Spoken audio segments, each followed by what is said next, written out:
Kembali kita berjumpa di dalam minggu keempat masa Advent, di mana sebentar lagi kita akan menyambut kedatangan Yesus Sang Juru Selamat. Kali ini dengan tema keluarga yang berekaristi. Salam damai sejahtera bagi kita semua. Tabi pun, Bapak Ibu, saudara-saudari yang terkasih dalam Kristus.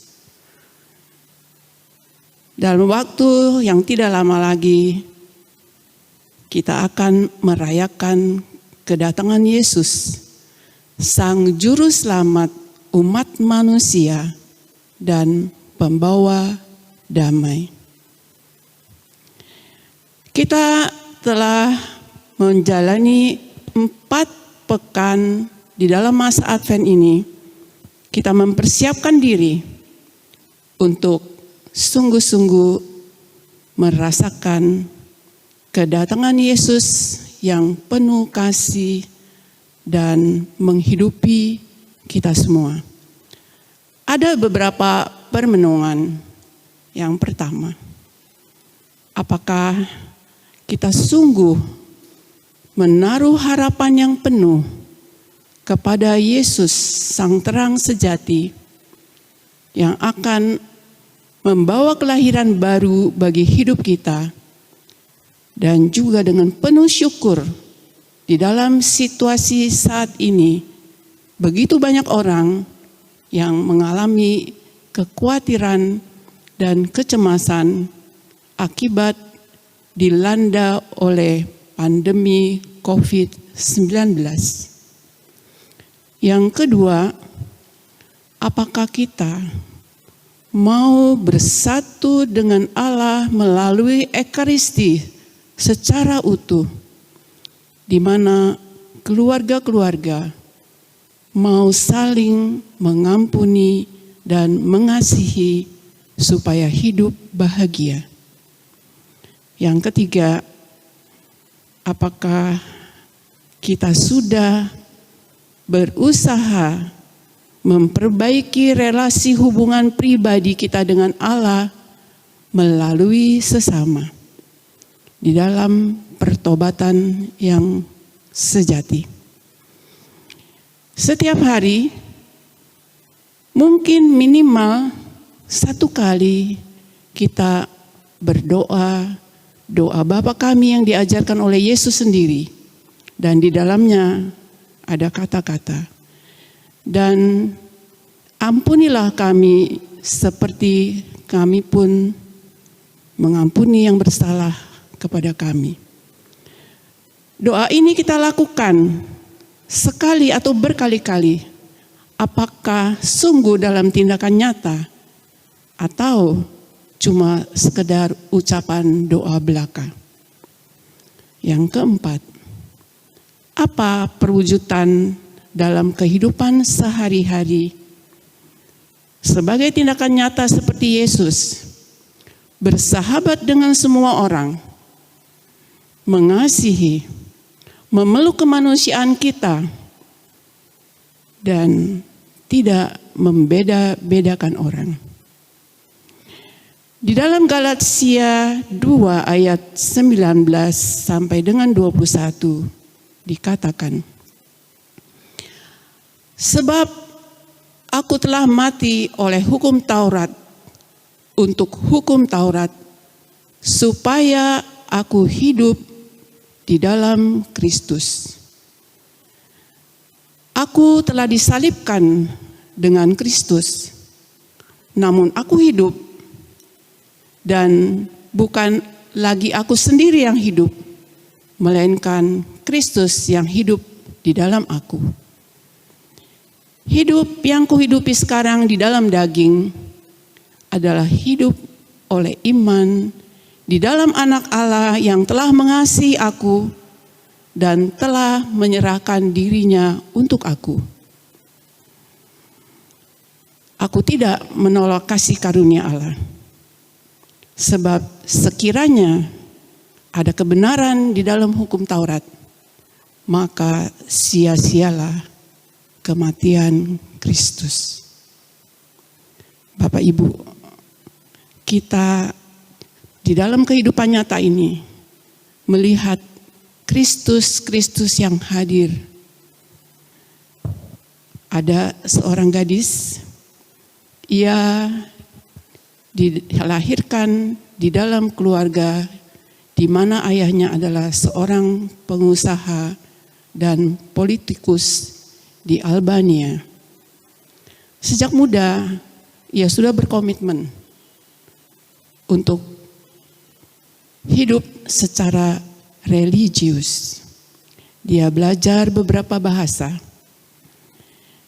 Ia kursus medis dan juga mendirikan sekolah. Pada satu hari kunjungannya ke India, ia melihat begitu banyak orang yang menderita, baik karena kelaparan, sakit, maupun mati di tengah jalan terlantar. Melalui wajah-wajah orang itu, ia melihat wajah Kristus dan mendengar suara, "Aku haus." Melalui peristiwa itu, ia mengambil keputusan untuk mengabdikan seluruh hidupnya hanya bagi kaum papa miskin. Itulah panggilan hidup yang membuat ia, walaupun di dalam keterbatasan, kesulitan, dan kekurangan, ia terus menghidupi karya-karya yang telah dia rasakan menerima dari Kristus. Itu adalah Bunda Teresa dari Kalkuta. Ia merangkul semua orang yang menderita, melindungi anak-anak yang terjebak di rumah sakit di dalam satu pengepungan, menolong, membantu orang-orang yang kelaparan dan menderita pada saat gempa di Armenia. Pada awalnya ia juga dikecam karena melakukan perawatan yang tidak memadai di dalam rumah perawatan yang ia punyai. Tetapi karena dia telah melaksanakan dengan sungguh-sungguh karya Kristus yang melampaui batas dan ruang, ia sungguh-sungguh diterima dan dikagumi di seluruh dunia. Ada sosok lainnya yang dekat dengan kita. Ia adalah berasal dari keluarga Ningrat di Prancis. Ia menjadi imam dan menjadi misionaris dan berkarya di Keuskupan Tanjung Karang. Inilah sosok Romo Le Baron. Ia juga orang yang sederhana.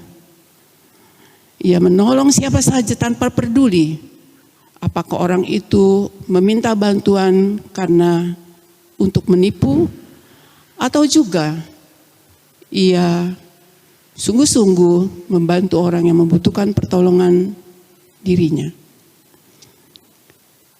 Ia memberikan kabar sukacita Injili di mana saja dia bertugas, dan terlebih dia sungguh memperhatikan orang-orang yang terpenjara.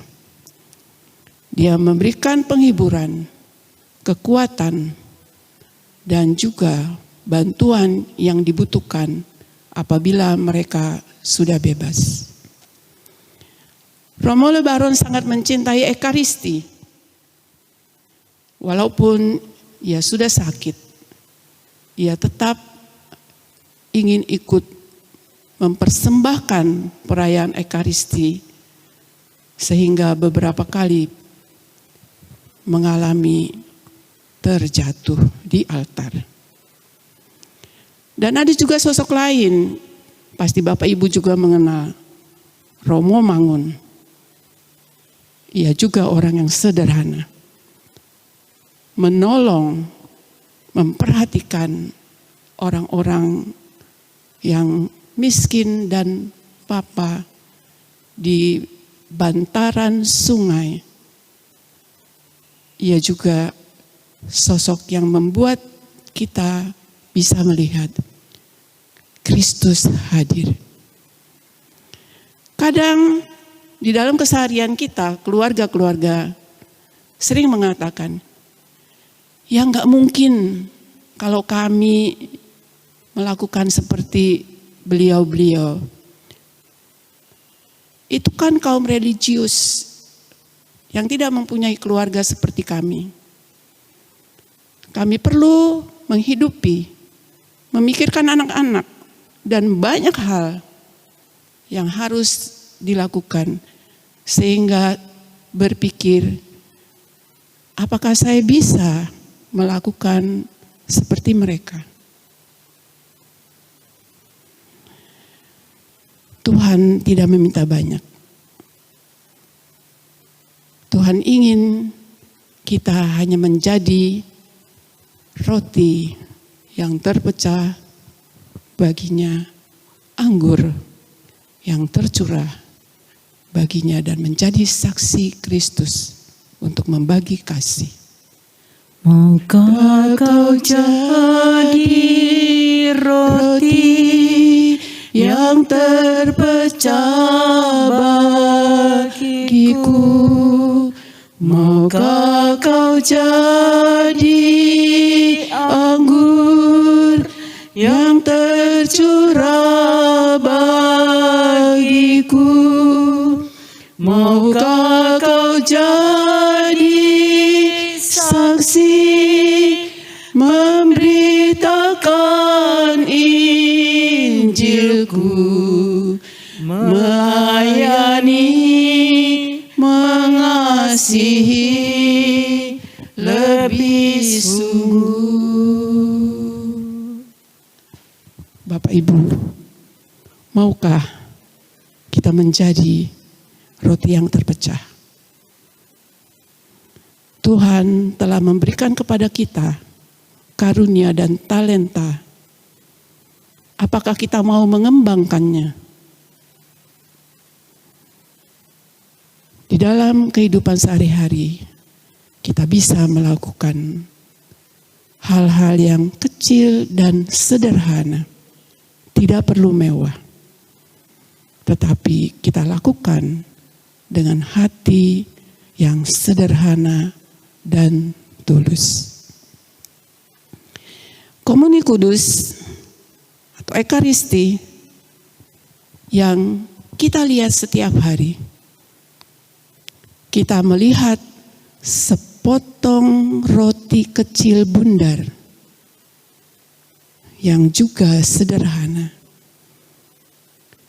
di mana melalui kacamata iman itu adalah Yesus yang hadir secara utuh dan terus menerus. Pribadi yang rendah hati, yang lemah lembut, yang mau merangkul manusia yang hidup di dalam lembah kekelaman. Melalui perayaan Ekaristi, kita yang menerima rezeki rohani, seharusnya lah kita menjadi pribadi-pribadi seperti Yesus. Dia sungguh-sungguh ada untuk kita dan selamanya. Ia yang mempunyai kekuasaan. Ia telah melepaskan segala miliknya hanya bagi kita manusia yang berdosa. Apakah kita mau tetap diam? Apakah kita tidak mau mengikuti jalan-jalan Yesus, di mana Ia merindukan kita untuk mengalami keselamatan dan bahagia. Dan di dalam setiap mengakhiri perayaan Ekaristi, kita selalu mendengar kata ite missa es, pergilah kamu diutus. Kita diminta untuk menjadi Kristus-Kristus yang lain atau alter Christi, untuk membagikan kabar sukacita kepada semua orang, berbagi, peduli dengan orang-orang yang kecil dan menderita. Disinilah kita mau menyatakan kasih Kristus melalui tindakan persaudaraan sejati. Dan perayaan Ekaristi adalah perayaan perjamuan cinta kasih dan persaudaraan sejati. Marilah kita berdoa. Dalam nama Bapa dan Putra dan Roh Kudus. Amin. Allah yang maha baik, Engkau yang telah menghadirkan keselamatan bagi semua orang yang percaya kepadamu. Putramu terlahir bagi kami semua yang merindukan Ekaristi. Semoga melalui perayaan Natal yang sebentar lagi akan kami rayakan, kami mau mensyukuri Ekaristi yang kami terima dan bahkan menjadikannya sebagai sumber dan puncak dalam kehidupan persaudaraan sejati. Bagi semua orang yang berkehendak baik, terima kasih Tuhan untuk waktu dan kesempatan yang sangat berahmat selama masa penantian ini. Dikau kami puji, kami sembah, dan kami muliakan kini dan sepanjang masa. Amin. Dalam nama Bapa dan Putra dan Roh Kudus. Amin. Bapak dan Ibu serta saudari-saudari yang terkasih, tetap semangat, tetap sehat. Selamat menyambut Natal 2020 dan selamat Tahun Baru 2021. Gloria in excelsis Deo.